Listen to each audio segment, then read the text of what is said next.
On Christmas Day, I was excitedly preparing to visit my son when I received a text that made my heart skip a beat. "Old man, don't come here. I don't need you." Most fathers would feel hurt, maybe angry. They'd stay home. But I'm not like most fathers. I felt something was wrong. When I arrived at his house, inside was a wild party, but no sign of my son. I walked around the house and discovered something that haunts me to this day. My son was. Thank you for being here. Tell me in the comments, where are you right now, and what time is it there? Have you ever received a message from family that felt wrong? The December wind howled through the old wooden slats of my ranch house, but inside my kitchen, my heart was warm as a summer fire. I sat at the table, polishing my cowboy boots with saddle soap, the leather worn soft from 40 years of ranching. These weren't just any boots. These were my good boots, the ones I saved for special occasions. On the table beside me sat 3 simple gifts: a bottle of whiskey I'd aged myself for 5 years, a jar of homemade beef jerky, and a hand-knitted scarf for my daughter, though I knew Brooke probably wouldn't wear something this plain. 6 months ago, Owen had driven down from Tucson just to see me. I remember how he'd grinned, throwing his arm around my shoulders. "Dad, this Christmas you have to come up. I'm smoking the best brisket in Arizona, getting the biggest tree in the whole neighborhood." That promise kept me going through 6 months of lonely dinners and silent evenings. Owen was a man of his word, always had been, never broke a promise. My phone buzzed. I smiled, expecting details about tomorrow's bus schedule. But when I read the message, the smile died. I stared at the screen, read it again and again. Owen would never call me old man like that. When he teased, it was Pops or old-timer, always with warmth, and Owen was careful with words. This message was cold, perfect grammar, no warmth, just ice. Something was wrong. I called him voicemail, called again, same automated cheerfulness. "The person you are trying to reach is not available." My gut twisted. That feeling, the one that kept me alive through bad storms and worse men, was screaming. I dialed Brooke. The phone rang forever before she picked up. "Hello, Dad, is that you?" Her voice was wrong, shaky, breathless. "Brooke, where's Owen? He sent this message saying not to come, but I'm ready to head to the station. He's sleeping." She cut me off fast, too fast. "Actually, we're at the airport. Emergency trip to Cancun. It's really loud here. Owen's exhausted. Please don't come." Lies. Every word was a lie, because behind her voice, I didn't hear an airport. No announcements, no jet engines. I heard music, heavy bass, aggressive rap, the kind Owen hated. He'd told me once, "Dad, that music glorifies violence. Never in my house." And then I heard it, a man's voice, rough and amused. "Hang up. Tell that old fool to get lost." The line went dead. I stood there gripping the phone until my knuckles turned white. Blood pounded in my temples. A normal father might accept it, might pack away the gifts and spend Christmas alone, nursing hurt feelings. But I'm not a normal father. I've lived 70 years on this Arizona land, survived rattlesnakes and mountain lions and men meaner than both. I can smell danger clear as gunpowder. They say when you get old, everything fades. Eyes blur, hearing goes, hands slow. But one thing gets sharper: a father's instinct. I grabbed my jacket, reached into the drawer for my old folding knife with the oak handle. The blade was worn thin, but sharp as ever. I slipped it into my inner pocket right against my chest. That knife had cut ropes, skinned game, and once, just once, had protected me from a very bad man. Tonight, it might have to work again. I thought about a kid I'd taught years back, troubled boy named West. Last I heard, he'd made it into the FBI. Maybe I'd need that connection. Maybe. But first I needed to know for sure. I left the gifts on the table, left the warmth, and stepped into the December cold, where my old pickup waited. I wasn't going to Christmas dinner. I was going to war. That text wasn't from my son. That call wasn't from a family heading to Cancun. That music, that voice, that terror in Brooke's words, that was an invasion. And somewhere in a dark house in Tucson, my boy was in danger. I could feel it in my bones. The Greyhound bus groaned down Highway 10, cutting through the Arizona night like a steel beast on a mission. Only 3 other passengers rode with me. A tired, ill-looking woman clutching a shopping bag, a college kid with headphones, and a man in a Diamondbacks cap who hadn't looked up from his phone since Benson. I sat in the back right side where I could see everything. The driver, Hank, was a wiry guy in his 50s with a faded marine tattoo on his forearm. He caught my eye in the rearview mirror about 20 minutes in. Heading to Tucson for the holidays, he called back, something like that. Family, yeah, my boy. Hank nodded, satisfied, and turned his attention back to the road. I was grateful. The last thing I needed was small talk. Outside, the desert stretched endlessly under a half moon. Saguaro cacti stood like silent sentinels, casting long shadows across the sky. Distant lights from scattered ranches flickered and disappeared. Everything felt empty, cold. I pressed my hand against my jacket pocket, feeling the outline of the folding knife. Not for reassurance, for preparation. People don't understand what a father's instinct really is. It's not some warm, fuzzy feeling. It's not just love. It's a low rumbling alarm that goes off deep in your chest when something threatens your child. It doesn't matter if they're 7 or 30. It doesn't matter if they live 500 meters away. When that alarm sounds, you don't hesitate. You don't question, you move. My mind drifted back to when Owen was 7 years old. We had a small herd of cattle back then. Nothing fancy, just enough to keep the ranch running. One morning, a hare wandered off into the canyon. Owen begged to come with me to find her. Boy, he'd said, tugging my sleeve, I can help. I know I can. He was small for his age, skinny with that mop of dark hair always falling in his eyes. But I saw the determination there, the loyalty, so I took him. We spent 4 hours tracking that hare through rough terrain. Owen never complained once. When we finally found her caught in a thicket, he scrambled down without waiting, tore his jacket on the thorns, and soothed her until I could pull her free. On the walk back, he looked up at me, grinning through the dirt and scratches. We're a good team, right, Bo? The best, son.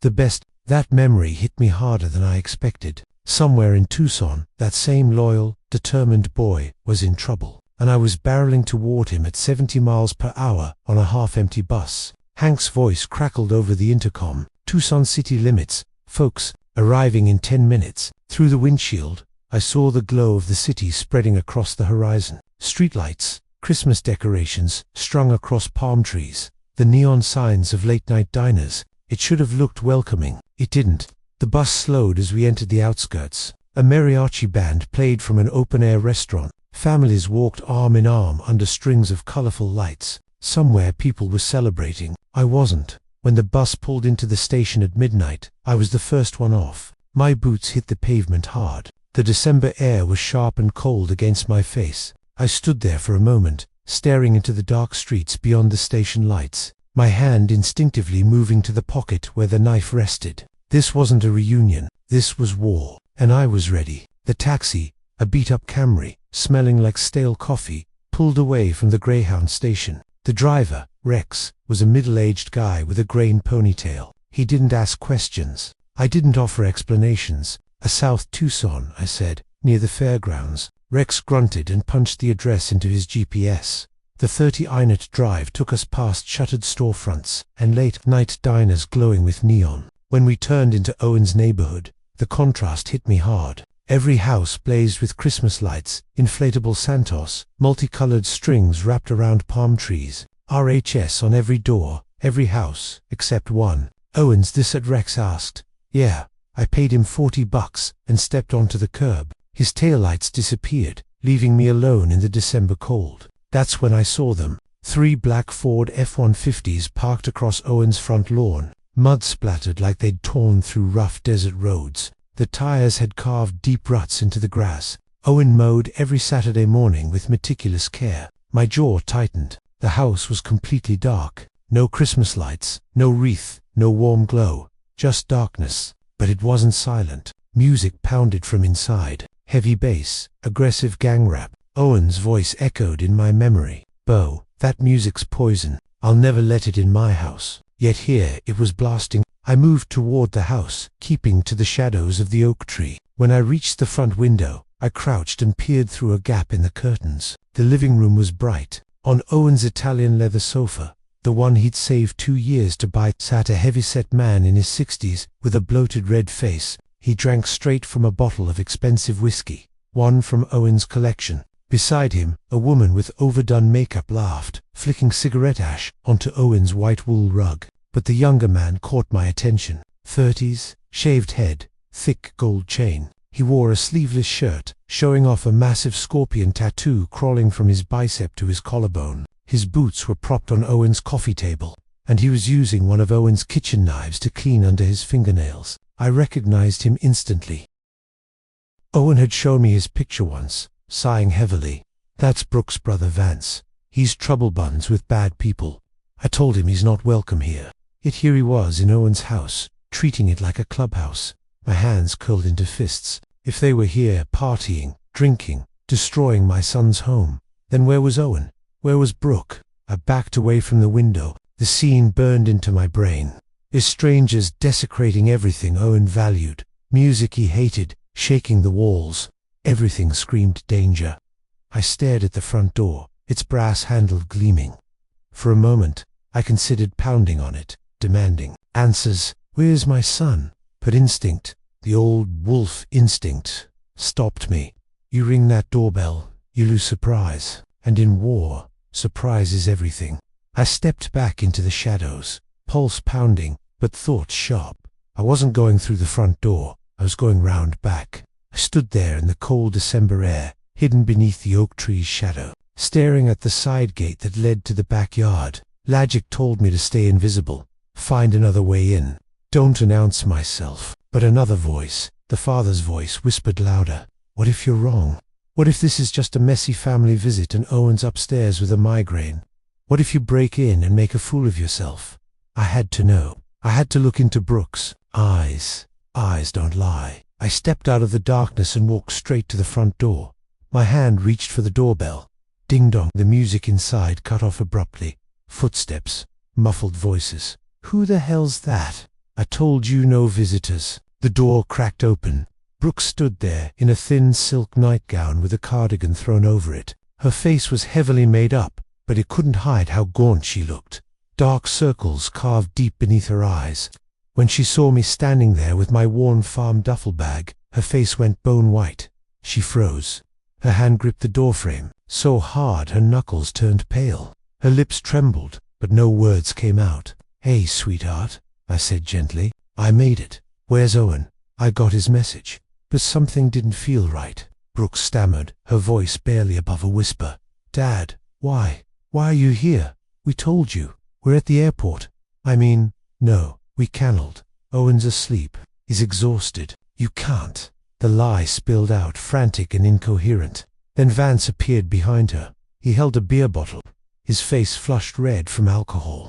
His eyes ran over me with open contempt. He grinned, showing yellowed teeth stained by cigarettes. "Who's this Ciso?" "The old farmer." He stepped forward, planting himself between Brooke and me. He was tall, 62 at least. I'm 5'8" on a good day. He loomed. "Wrong household man. We don't need whatever you're selling. Get lost." I tried to step forward. "I'm not selling anything. I came to see my son, Owen. This is his house." Vance blocked me with his body. "Owen's busy. He's tied up. Come back." "Never. Now leave before I make you leave." I looked past his shoulder. Wade and Lynn watched from the living room, amused like this was dinner theater. I looked at Brooke, caught her eye.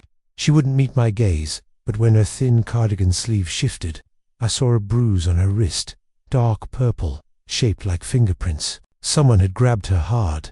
"Brew, honey," I said carefully. "Just let me see Owen for 1 minute." I drove all the way from Brooke, cut me off, tears beginning to spill. "Dad, please go. Please. Owen's fine. Tomorrow, he'll call you. Just go."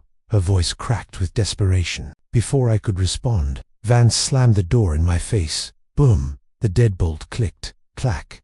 I stood there on the concrete porch, staring at the closed door. The music started up again inside, louder now, like they were mocking me. My reflection stared back from the small window. An old man, 70 years of hard living, etched into his face, holding a worn duffel bag full of homemade gifts. I looked pathetic, defeated. That's what they thought.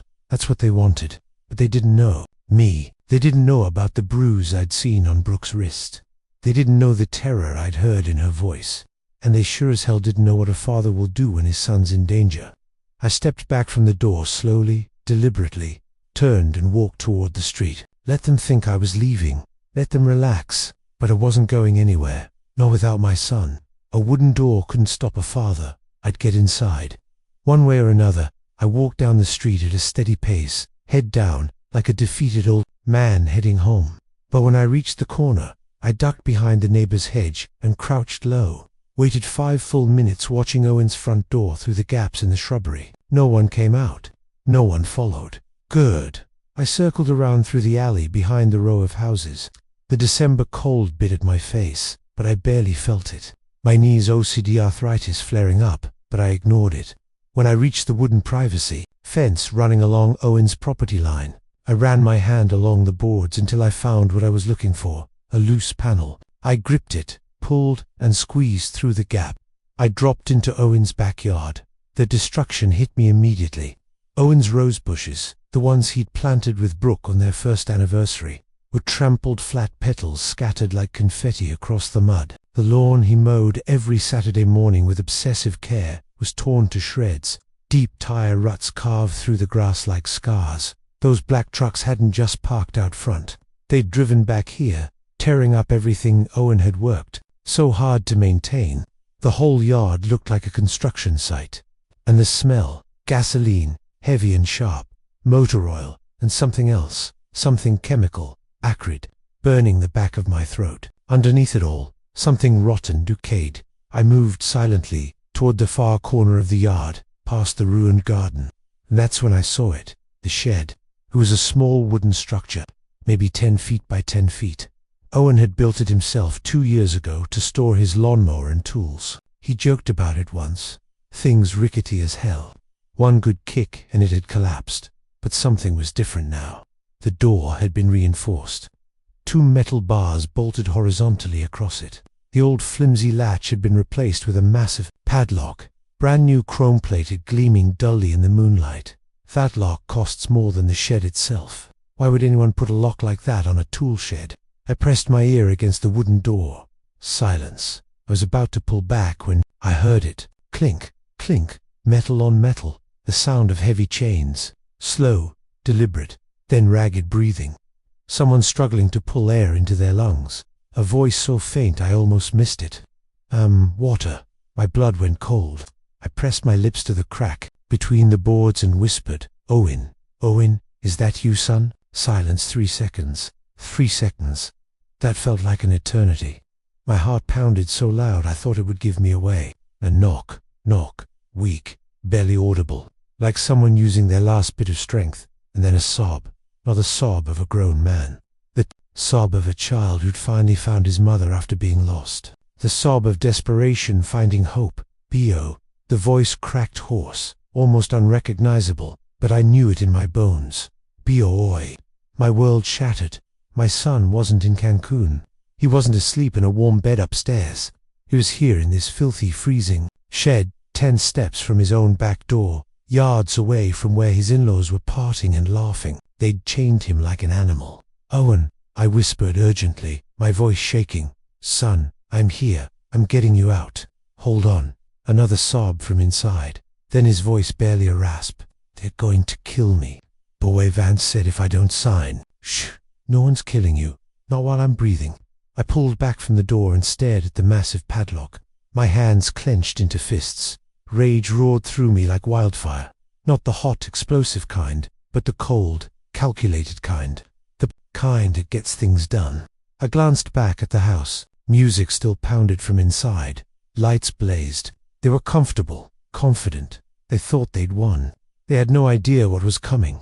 I reached into my jacket pocket and pulled out the folding knife. The blade glinted in the moonlight. It wouldn't cut through a padlock, but I didn't need it to. I needed it for something else.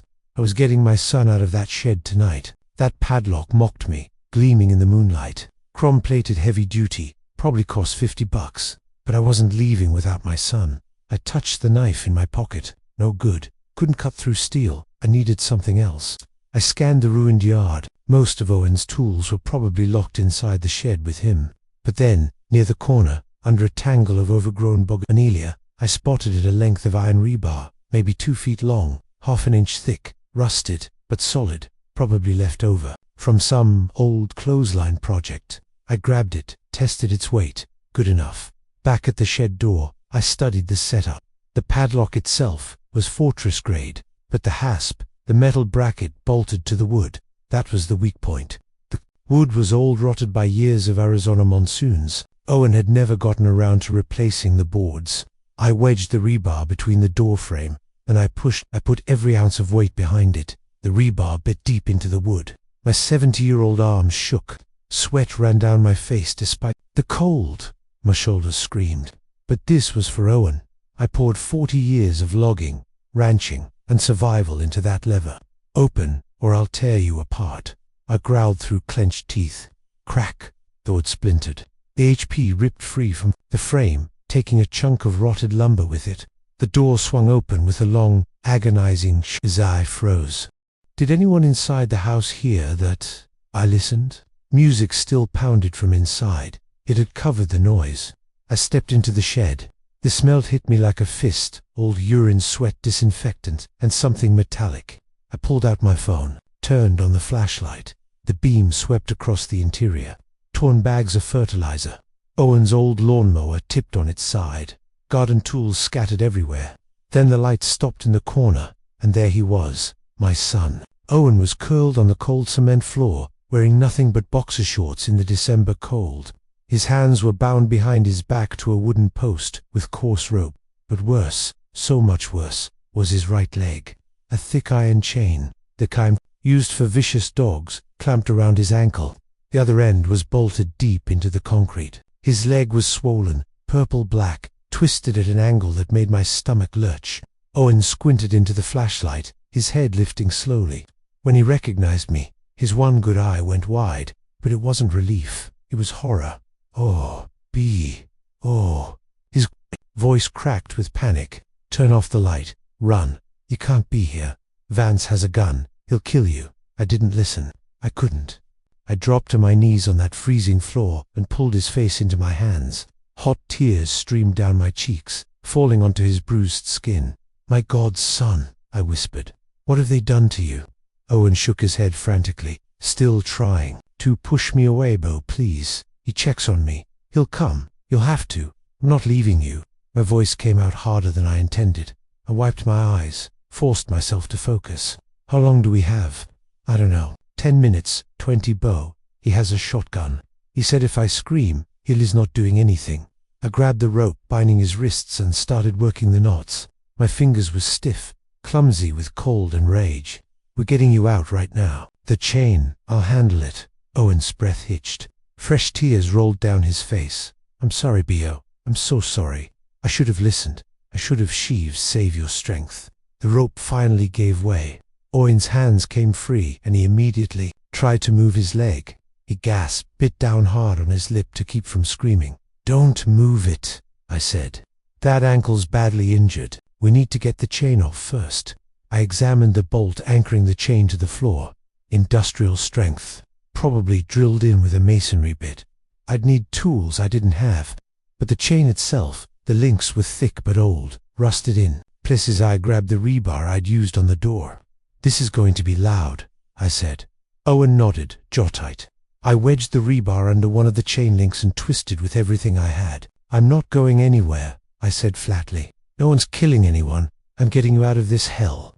I pulled off my thick jacket and draped it over Owen's shaking shoulders. When I brushed against his leg, he gasped, biting down hard to keep from screaming. What?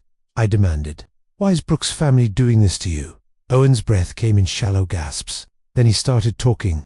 Last week I went to check on the warehouse, for my trucking company. His voice was hoarse-broken, but steady. There had been weird late-night shipments, drivers logging routes that didn't make sense. I went to the main garage after hours, wanted to see what was going on. I found Vance there and Wade, Brooks' father. They were pulling the spare tires out of 3 of my trucks, inside the tire compartments.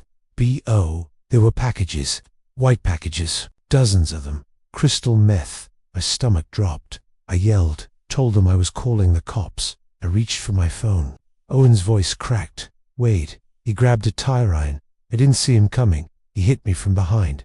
I blacked out. He paused, swallowed hard. When I woke up, I was here tied up. Vance was standing over me with a baseball bat. He was smiling. Said, lie calling the cops. Huh? Let me teach you about minding your own business. Owen's eyes squeezed shut. Then he swung it at my leg. Bo the pain. I passed out. Woke up frung. The pain. Passed out again. They took my phone, made me unlock it. W threatened. Unlock it or I shoot Brooke. Right here. Vance had a gun to her head. I had no choice. Vance used my phone to send that text to you telling you to stay away. And Brooke? I asked quietly. Owen's face crumpled. She cried, begged her father to stop. Lynn slapped her hard. W told her choose the good life with Azor. Your whole family goes to prison. His voice dropped to a whisper. She chose them, Bao. She stopped crying, went quiet, left me here. The words hung in the cold air like poison. Why didn't they just kill you? I asked. Owen glanced toward the corner of the shed. I followed his gaze. On the workbench sat a small metal tray. On it a clear plastic bag filled with white powder, a burned spoon, a lighter, and syringes in sterile packaging. My blood turned to ice. They need me alive, Owen said. Their company's in my name. Clean record. Perfect for laundering money-moving product. If I die, cops investigate. The company gets frozen. But if I'm alive and controlled, they can use it forever. His voice dropped lower. They're going to inject me tonight, Vance said. It's my Christmas present. Said he'll turn me into an addict. Hook me on it. Once I'm addicted, I'll do anything for the next hit. And my word to the police, worthless. Paranoid junkie accusing his decent in-laws. That's what they'll say. I stared at him. An engineer, a businessman, a healthy, intelligent, honest man who'd built a company from nothing. And they wanted to make him a slave, not kill him. That would be mercy. They wanted to break him, own him, use him. The plan wasn't just evil, it was perfectly sickeningly efficient. Murder leaves a body, but destroys someone's mind, make them a slave to poison, and you can control them forever. No, I said. My voice was cold, hard as Arizona bedrock. I stood, looked at the chain around my son's ankle. There won't be any injection. No one's turning you into an addict. Not tonight. Not ever. Owen looked up at me, tears streaming down his dirty face. Bo, they'll kill you. I touched the knife in my pocket. Let them try. Cliff. The shed latch rattled. Heavy footsteps crunched through dry grass outside. Vance was coming. His voice drifted through the night, drunk and off-key. Merry Christmas to my favorite brother-in-law. Bottles clinkered it. He was carrying something. Owen whispered urgently. Hide behind the fertilizer bags. I glanced at the bags, then back at the door. If I hide, he'll inject you, I said quietly. I won't let that happen. The door creaked open. Vance stumbled inside, silhouetted against the faint moonlight. He didn't bother turning on a light, too confident, too drunk. Beer bottle in his left hand, handgun in his right, held loosely. All right, buddy. Time for your medicine. Ready to fly. He swayed slightly as he walked toward Owen 5 steps into the shed. He tilted his head back to take a swig from the bottle. That moment, throat exposed, guard down. I swung the rebar at his gun hand. Crap. Direct hit to the wrist. Vance screamed. The gun flew from his grip, skittering across the cement floor into the shadows. He spun around. What the?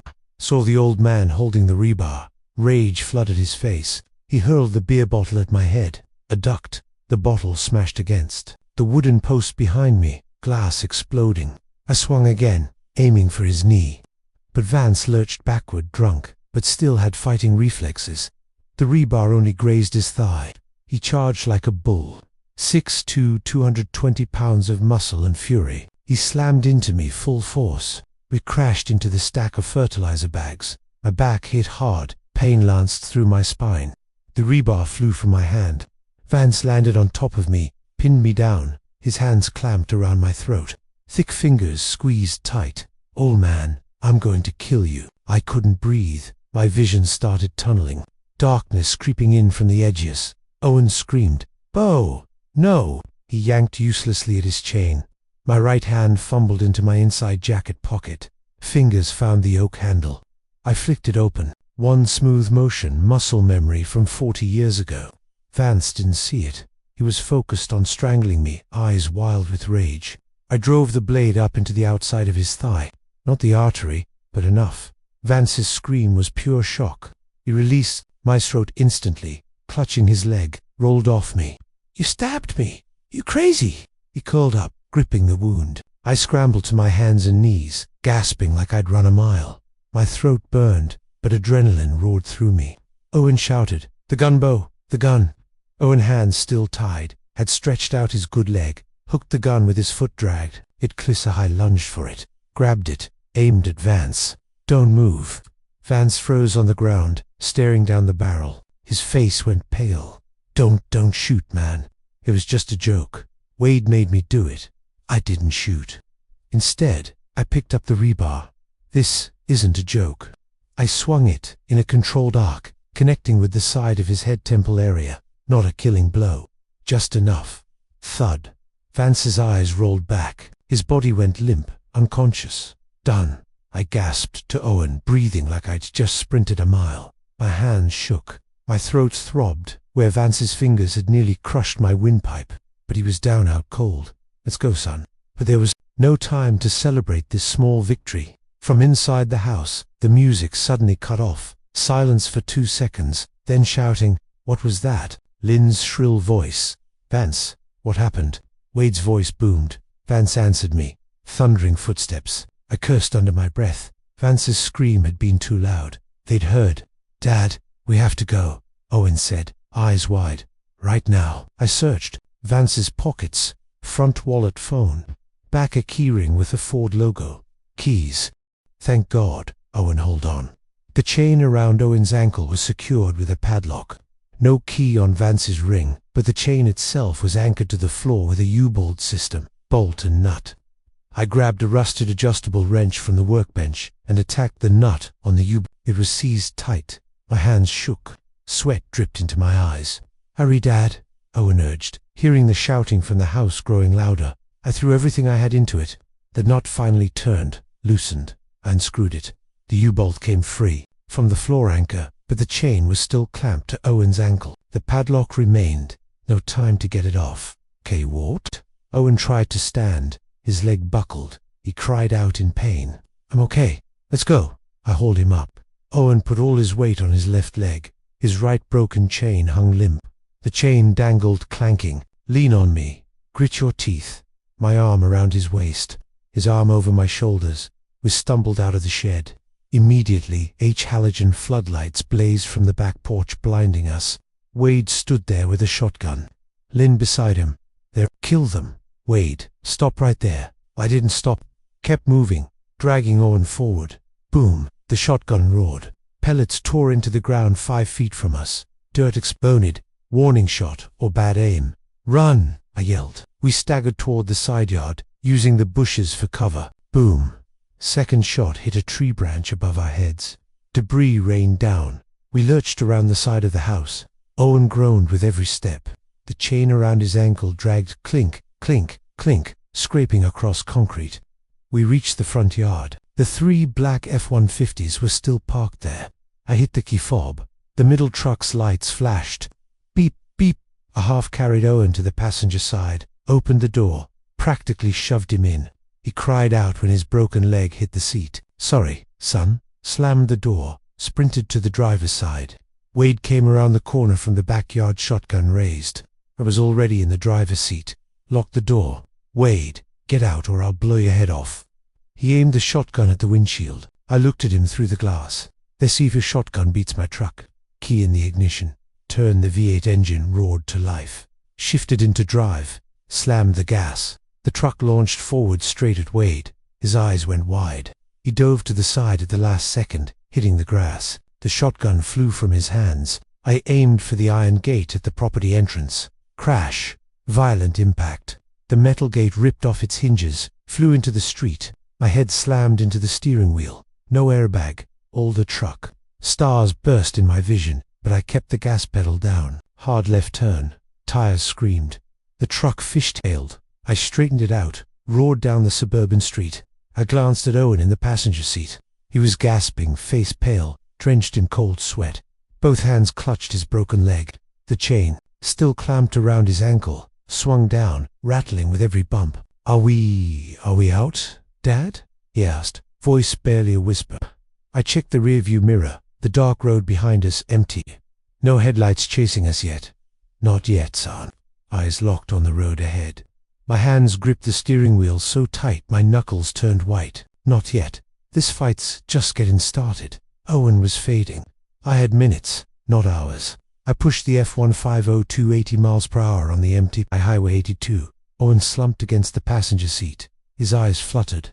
Owen, stay awake. Don't sleep. Dad, I'm cold. So tired. If you sleep now, you might not wake up. I knew the signs: shock from trauma. Broken bone, possible internal bleeding, life-threatening. Owen mumbled, "Remember when I was 7? Cliff, yes. Yes, I remember. You never gave up.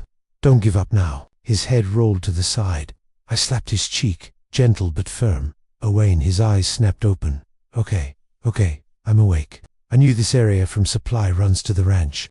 Sierra Vista, urgent care, 30 miles from Tucson. Small clinic, not a major hospital. Too public, too many cameras. The Sterling family couldn't monitor everywhere. I saw the neon blue sign, Sierra Vista, urgent care, one-story building, parking lot, nearly empty in the dead of night. I jerked the truck right up to the entrance, parked crooked, didn't care. Engine still running. Jumped out, ran to the passenger side, opened the door. Owen was half conscious. I lifted him using old logging strength, carrying him across my arms to avoid jarring the broken leg. Owen, pain from the movement. Sorry, son, almost there. I kicked the clinic door open with my boot.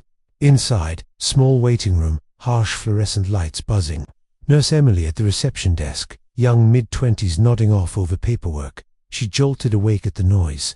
Saw an old man covered in dirt carrying a young man with a chain around his ankle. She screamed, "Oh my God!" The treatment room door burst open. Dr. Stone rushed out, 50s glasses, exhausted. "What's happening?" He saw Owen, saw the chain, saw the leg clearly broken, massively swollen. His expression shifted professional concern to suspicion. This wasn't a car accident. That's blunt force trauma. And that chain, who are you? What did you do to him? I was desperate. I'm his father. I just rescued him from kidnappers. Can you fix his leg before you interrogate me? Dr. Stone stared at me for a long moment, then decision. He barked at Emily. "Treatment room now. Morphine for pain. Move to me. You stay here." A mistake. As they wheeled Owen away on a gurney, I overheard Dr. Stone tell Emily, "Call the police. We have to report suspicious injuries. Protocol." I stepped forward, grabbed Emily's arm. "No, not local police. Call the FBI. Federal." Dr. Stone pushed my hand away. "Sir, it's protocol. We have to report this." They pushed Owen through the door. It swung shut. I was alone in the waiting room. My phone was dead. I sat down on a plastic chair. I needed to call Agent West. Pulled out my phone. Black screen, dead battery. Used the flashlight in the shed GPS during the drive. Damn it. I slammed it on the chair. The walls were closing in. I knew local police meant a trap. The Sterling family owned the local cops, but I couldn't run. Owen needed treatment. Then I heard them. Sirens. Not ambulance, sirens. Police sirens. Whoop whoop whoop. My head snapped up. Through the clinic's glass door, I saw flashing red and blue lights. 2 patrol cars screeched into the parking lot. 4 officers stepped out, hands on their holsters. Leading them was a heavy-set man with a thick mustache, eyes narrowed, scanning everywhere. I stood slowly. Every instinct in my body screamed wrong. They'd arrived too fast, way too fast for lazy local cops responding to a suspicious injury call at 3 o'clock in the morning. That meant only one thing. They were already coming, already warned. The Sterling family had made that call before the doctor did. The heavy glass door swung open. Sheriff Carson stepped inside, heavy-set mid-50s, thick mustache uniform straining against his gut. 3 deputies behind him, younger hands resting on their gun belts. Carson's eyes swept the room, ignoring Nurse Emily at the desk, locked onto Nash. He walked straight toward me, no hesitation. "You're the one who brought the injured man in." I stood. "I'm his father. Name's Nash. Who are you?" Carson stopped 3 feet away. "Sheriff Carson, Sierra Vista Police Department. You're under arrest for kidnapping, assault, and unlawful imprisonment." Shock hit me like ice water. "What?" "I'm the victim here. My son was chained and beaten by his in-laws." Carson smirked. Didn't believe a word. He leaned in close, whispered, so only I could hear. "The Sterling family called ahead, warned us about a crazy old man. Said, you're dangerous, delusional." My blood froze. Carson continued, still whispering, "Oh man, you poked the wrong hornet's nest. Vance is my drinking buddy. Wade plays golf with the mayor. You really think you can waltz in here and accuse them? I understood the whole town was on the cartel's payroll, or worse, just the sheriff, but that was enough. Carson's straightened voice, louder now. I don't need to know who you are, but you're coming with us. I set my jaw. My name's Nash, and I'm not going anywhere until my son's safe. Carson Nash. Huh? Well, Nash, you got two choices. Handcuffs or we'd drag you out. He nodded to his deputies. Cuff him. Two young deputies stepped toward me, reaching for my arms. I made a split-second decision. I cannot go with them. If they took me, Owen would die. The Sterling family would finish the job. I grabbed a plastic waiting room chair, swung it hard at the nearest deputy. Thwack hit his shoulder. The deputy staggered back. How he hit me! I didn't wait. Bolted for the treatment room door. Stop him! Carson roared. I burst through the treatment room. One large space with 3 beds separated by curtains. Owen on the middle bed. Dr. Stone wrapping his leg. Nurse Emily holding an IV bag. They looked up, startled as I crashed in. Owen, we have to go now. Dr. Stone. What, he can't move? I just bang bang. The deputies pounded the door. Open up. I slammed it shut, locked the bolt, but it was flimsy. I looked around. A heavy medicine cabinet on wheels leaned against the wall. I shoved it, scraping, rolled it in front of the door. Just as the deputies tried to push in, the cabinet blocked them. Boom! Boom! They hammered harder. The wood started to crack. Plaster dust fell from the doorframe. The small window on the door shattered. Crash! A tear gas canister rolled into the room, hissing thick white smoke pouring out. Cough! Cough!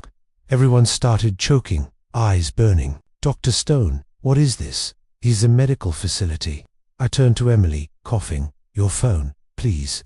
Emily backed away, terrified. I swear I'm not a criminal. They want to kill my son. Please. Maybe it was the desperation in my eyes. Maybe she saw Owen's injuries and believed. Trembling, she pulled her phone from her scrub pocket, handed it to me. My fingers shook as I took it. Tears streamed down my face from the tear gas.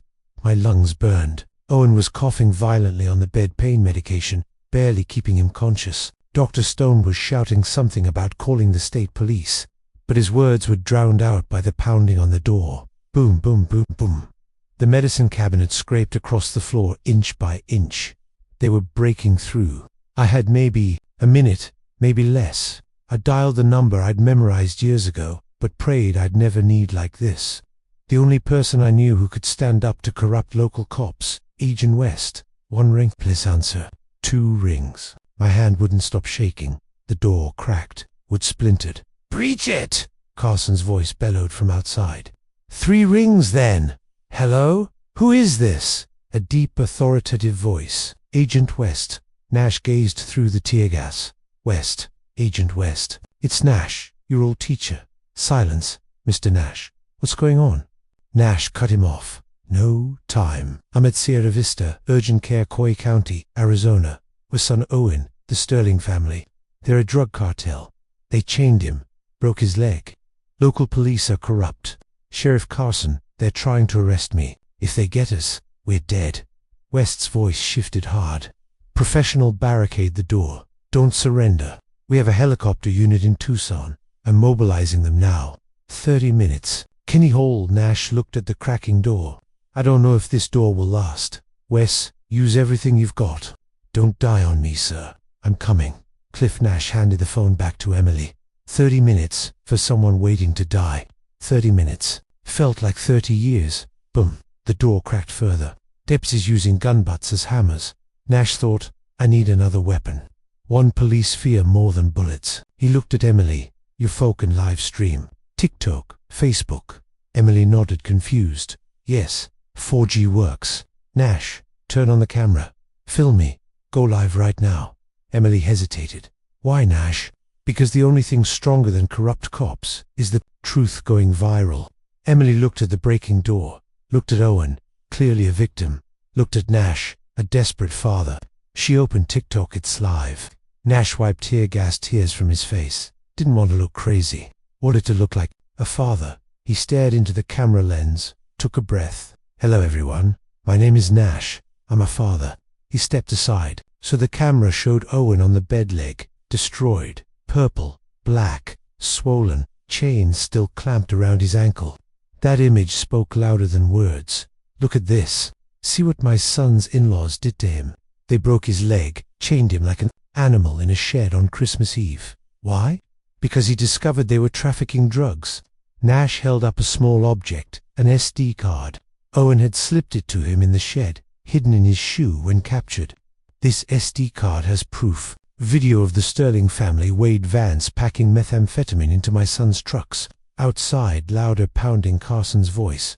Preach it. But you know what? Police are outside right now. Sheriff Carson from Sierra Vista. He's not here to arrest the drug dealers. He's here to arrest me, the victim's father. Cress. Another window shattered. Another tear gas canister rolled in. Thick smoke flooded the room. Nash coughed, but kept talking. Share this video, please. If we die tonight, it's because of Sheriff Carson and the Sterling cartel. Don't let this go unpunished. Emily. Thousands of views already. Comments flooding in. Boom. Final hit. The door collapsed. The medicine cabinet tipped over with a crash. 4 deputies in gas masks stormed in, batons raised. One had a taser. Nash told Emily, "Cut it post now." She had stopped. Hit post. Just as deputies closed in, a deputy shouted on the ground, "Nash, don't touch my son." Baton swung, hit Nash's shoulder. He dropped to his knees. Zap! The taser hit his back. Electricity coursed through him. Muscles seized. He fell hard onto the cold floor. Through the haze, he glimpsed Emily's phone screen. A notification popped up.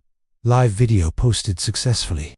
47,832 views, 12,389 shares. The numbers kept climbing even as deputies surrounded him. Even as Sheriff Carson stepped through the broken doorway, baton in hand, staring down with pure hatred. Even as everything went dark, Nash smiled. Because the truth was out, and you can't kill the truth. I lay on the ground, vision blurred, my body still twitching from the taser's aftershock. I tried reaching toward Owen's bed. Owen, I tried. Sheriff Carson stood over me, his boots on either side of my body. He raised the baton high. "I told you, old man. In this town, I am the law." The baton hovered, ready to come down on my skull. A killing blow. I closed my eyes. "Forgive me, son." Boom. Not the baton. An explosion from the clinic's main entrance. The entire front wall door blew inward, breaching charge. Then footsteps. Precise, military, metal rattling gear. A voice like thunder. "Federal agents, drop your weapons now." FBI stormed in. Carson froze. Baden suspended midair. He turned, through smoke and dust. FBI tactical team. 8 agents in full black tactical gear. FBI in gold letters on their vests. Assault rifles, AR-15s, red laser dots dancing across Carson's chest, and the deputies' night vision goggles pushed up on helmets. Leading them one man, calm, steady. Agent West, 61 fit, walking through the smoke like he owned it. No mask, didn't need one. Handgun drawn, but pointed down. Eyes locked on Carson. West spoke, voice cold and absolute. "I'm only saying this once. Drop your weapons, or I consider you cartel associates, and we will open fire." Not a threat, a promise. Carson looked at his baton, looked at 8 assault rifles aimed at him, looked at Wes's face. No mercy there. His sweat beaded on his forehead despite the cold. His hand shook. Clack. The baton hit the floor. He raised his hand slowly. Knees buckled. He collapsed. "Don't shoot. I was just doing my job." "Wes, your job was protecting people, not running security for murderers." He signaled his team. "Cuff them, all of them. Strip badges. Confiscate weapons. Forensics are en route." FBI agents moved in. Deputies slammed face down on the floor. Rough but professional. Hands wrenched behind backs. Click click handcuffs. Badges ripped from uniforms. Guns seized. "Carson, you can't do this. I'm the sheriff." "West, you were a sheriff. Now you're a suspect in a federal drug trafficking investigation." Carson's face went white. Wes holstered his weapon, ran to me, knelt down, helped me sit up. "Mr. Nash, I'm here. Are you okay?" I coughed tear gas, still burning my lungs, vision clearing. I saw Wes's face, younger, but with the same determined eyes from years ago. "Wes, you came." "Of course I came. You taught me never abandon family." I gripped his arm. Owen, save Owen. Wes looked toward the bed where FBI paramedics were already working on Owen. Paramedic, he's stable. Serious trauma, but he'll make it. He exhaled the first real breath and our tears fell. Not from tear gas, from relief. My body sagged against West. Thank you, son. West, thank you, sir, for teaching me what honor means. I was confused. 30 minutes. How did you, West FBI? Tucson has a rapid response. Blackhawk for border ops. We were airborne in 4 minutes. 80 miles by helicopter, 18 minutes. He added, your video went viral. 2 million views in 20 minutes. The FBI director himself called me, ordered immediate mobilization. I leaned against the wall, watching Sheriff Carson dragged out in handcuffs, his face twisted with rage and fear. The man who thought he was untouchable. The man who'd sold his badge to drug dealers. Now, just another criminal. Agent West stood beside me, hand on my shoulder. Sir, you did it. You saved your son. In that video, you just lit a firestorm. The Sterling family can't hide anymore. Every news outlet in America is running this story. I looked at Owen. FBI paramedics were carefully transferring him to a proper gurney. His eyes cracked open, found mine. He mouthed, "Thank you, Dad." I nodded, couldn't speak, throat choked with emotion. We'd done it, barely, but we'd done it. Tonight, justice wasn't just a pretty word. Tonight, justice came with black boots and federal badges. My live video, just a few minutes long, had become the spark that burned down their entire empire. 3 days later, December 26th, Nash and Owen were in a secure wing of the Phoenix Military Hospital. Owen had undergone surgery, pinned screws in his leg. The doctor said he'd walk again, but with a slight limp. Owen morphing days, but Lucette smiled weakly. Rather limp than not walk at all, Dad. I sat beside his bed, holding his hand for the first time in days. Safe, armed guards stood outside the door of federal protection. Agent West visited carrying a tablet. Mr. Nash, you need to see this. He showed me the video statistics. 47 million views in 72 hours. Justice for Owen trending #1 nationwide. A father, #3. News coverage. CNN, Fox, ABC, all running it. The image of Owen chained was everywhere. Public outrage. This happened in America. Comments flooded in. Find these monsters. Hero father. Investigate Sierra Vista, PD. Politicians tweeting about the case. Arizona governor calling for federal investigation. FBI director under pressure from Congress, Was explained. The Sterling family didn't even know you'd escaped until the next morning. Sheriff Carson was supposed to handle it quietly. Bury both of you. Wade was too arrogant. Thought local cops had it covered. By the time your video went viral at 5 a.m., we already had teams surrounding their house. They woke up to FBI breaching their door. Wes showed us body cam footage from the raid. Dawn, December 23rd, 6:00 a.m. FBI tactical teams surrounded. The house, loudspeaker, Wade, Sterling, FBI. Come out. No response. Breach team stormed in. Found Wade and Lynn in the living room trying to burn documents in the fireplace. Too late. Vance on the couch, wounded, leg bandaged, assault rifle beside him. He didn't dare use it. All three arrested. But the real evidence, agents tore up the garage floor concrete, found a secret vault underneath, ladder leading to an underground room. Inside over 110 pounds of crystal meth and heroin, assault rifles, cash more than 800 the sister, thousands ledgers with handwritten transactions. Biggest cartel busts in Arizona this year, Wes said. He held up an evidence bag, Owen's SD card. We recovered this from your jacket. Watch the footage. Crystal clear. The video showed Wade and Vance opening spare tires, packing drugs. Audio, if Owen finds out, we're finished. Then Owen walked in, shouted. Wade attacked with a tire iron. Camera went dark, but audio continued, sounds of beating Owen's groans. This is ironclad evidence, Nash. They can't deny it. Owen's voice quiet. Oh, about Brooke.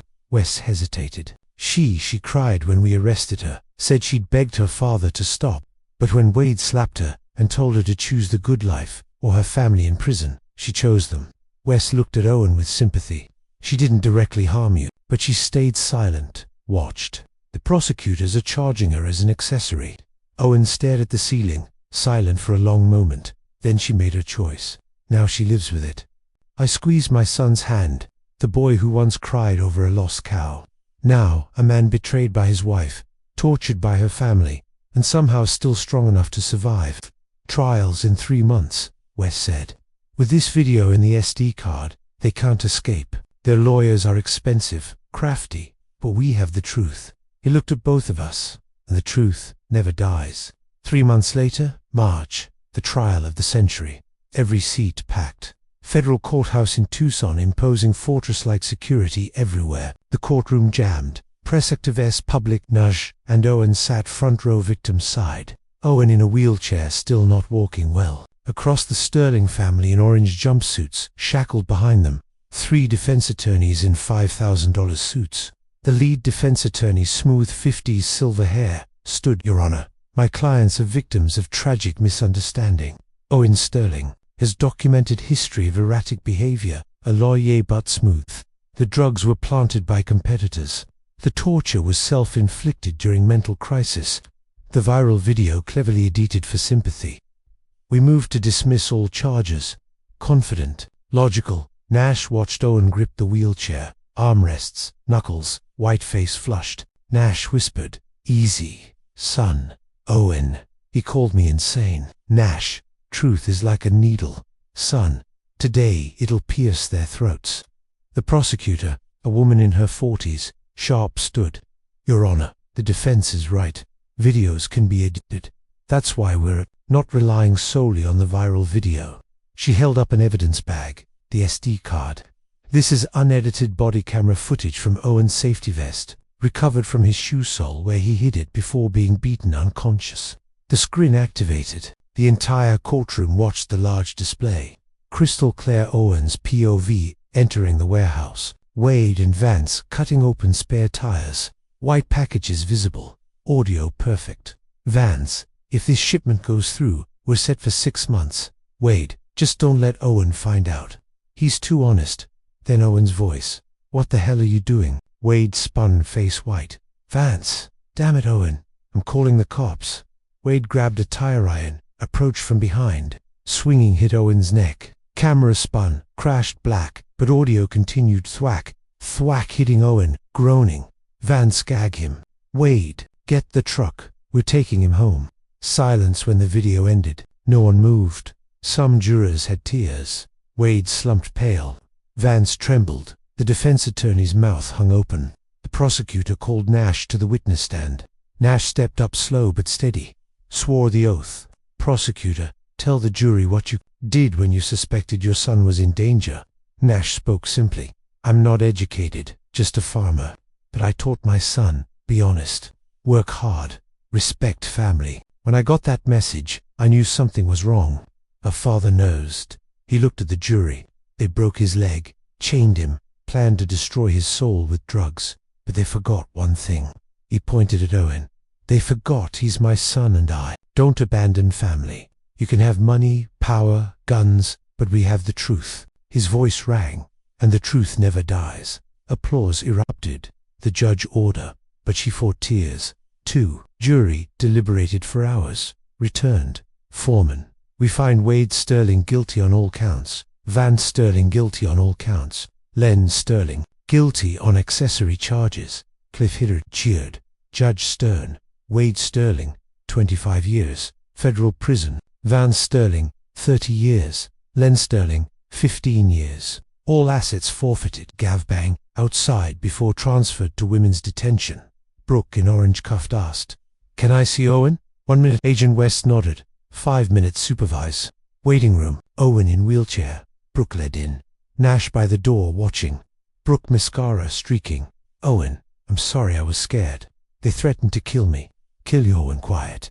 I know you were scared. I don't blame you for being scared. But forgiveness doesn't mean going back. You'll watch them break my leg. You stayed silent when your father hit me with that tire iron. That silence hurt more than the beatings. I need someone who stands with me in the storm, not behind my enemies." Owen turned his wheelchair. "Goodbye, Brooke. I hope you find peace. But not with me." Brooke collapsed, sobbing, remorse too late. I pushed Owen's wheelchair into Arizona's spring sunshine, warm, golden, dessert, wildflowers blooming, life renewing. Owen was silent as we rolled down the ramp. Then, did I do the right thing, Dad? I stopped, knelt to eye level. Son, forgiving her. That's strength. Walking away. That's wisdom. You did both. I'm proud of you. He nodded, took a shaky breath. But it still hurts, Dad. I know. But that wound will heal too. And when it does, you'll be stronger than you ever imagined. 3 months after the trial, June, winter long past, and on my old ranch, the smell of smoked brisket warmed the evening air. My backyard summer evening, 7 p.m. The sun set over desert hills, sky painted orange and purple. A large fire pit ringed with stones. Mosquit wood crackled. Brisket on the grill, not goat, but proper American BBQ. Slows smoked for 14 hours. The smell smoked meat, BBQ sauce, desert sage. Owen stood by the grill with crutches. No wheelchair anymore, but still needed support. He flipped the meat face, lit by firelight, smiling. The first real smile in months. A scar on his forehead from Wade's tire iron attack, but his eyes clear, full of life. Owen called out, "It's done, old man. Get the whiskey." I sat on the porch watching, smiled. "Don't call me old man. Your fake text said that." Owen laughed. Sorry. I mean, Dad, esteemed father, bring the liquor." I stood, went inside, returned with the aged whiskey, the very bottle I'd prepared for Christmas 6 months ago, dusted it off. Been saving this for the right moment. A pickup truck rumbled up the dirt driveway. Agent West, civilian clothes, jeans, and t-shirt. He'd driven from Phoenix 2.5 hours just for this, Mr. Nash Owen. They hugged carefully. Owen's still healing. Wes, sorry I'm late. Traffic on Highway 10, I said. You're right on time, son. 3 men around the fire. We sat on wooden chairs, plates loaded with brisket, cornbread, Klessler. Firelight danced on our faces. Stars began appearing. Arizona night sky. Brilliant. Toast time. I poured 3 glasses of whiskey, raised mine to coming home. West to justice. Oh, and to being alive. Cheers. We clinketed glasses, drank. The whiskey burned warm down our throats. We sat in comfortable silence. Only sounds: fire, crackling crickets, distant coyotes howling across the plains. I watched Owen eat heartily, saw the crutches leaning against his chair, saw the scar, but I also saw life, strength, survival. I thought back 6 months ago, the horror of that text message, the desperation in the shed, fighting Vance, nearly dying in the clinic, and now, this warm fire, good food, my son laughing with West about some FBI case. My eyes stung, not from smoke, from gratitude. I sat down my glass, turned, looked straight ahead as if speaking to someone watching. Let me tell you something important. Life is full of traps. Wolves in sheep's clothing. They can take your money, your house, even your name. But there's one thing. They can never take the blood that runs through your family. Never ignore the voice in your heart. When your instinct, your Karazinada tells you your child is in danger, you throw fear straight to hell. He'd break down doors. He'd fight like an animal. Because the greatest wealth a man has isn't in his bank account. I gestured to Owen and West beside me. It's the people sitting around the fire tonight. I'm Nash. I'm a father, and I'm proud of that. I picked up my plate. Owen handed me a piece of brisket. I bit into it, closed my eyes, savoring. Outstanding, son. Better than any 5-star restaurant. Owen grinned wide. I told you, Dad. Best brisket in Arizona. I raised my glass one more time. Merry Christmas, Owen. 6 months late, but we made it. Owen raised his Merry Christmas, Dad. Fire crackled, stars shone. Night was cold, but our hearts had never been warmer. Looking back at this true story, I realize how dangerously close I came to losing everything. When Owen sent that message, on Christmas Eve, I didn't hesitate. I got on a bus to Tucson at midnight. But here's what haunts me. I almost waited. I almost convinced myself he was fine. Don't be like me. Don't second guess your instincts when someone you love needs help. I wasted precious hours questioning that feeling in my gut. By the time I arrived, Owen had been chained in that shed for 3 days. 3 days. If I had waited until morning, or told myself it could wait until after the holiday, I might have arrived to find my son turned into an addict, or worse, dead. These grandpa, Stories aren't just entertainment. This true story taught me the most important lesson of my life. When family is in danger, you don't calculate the risk, you move. The Sterling family counted on my hesitation. Sheriff Carson counted on my obedience. They nearly won. Thank God I trusted my old instincts one more time. Thank God I remembered that a father's job never ends. Not at 68. Not ever. Owen is alive today because I didn't wait for permission or proof. I just went. So listen carefully to these, Grandpa. Stories there, not just about what I did right. They're warnings about what I almost didn't do. Your loved ones don't need a perfect hero. They need someone who shows up even when it's terrifying. That's what all Grandpa stories teach us. This true story could save your family. Share it. Comment below if you've ever trusted your gut to save someone.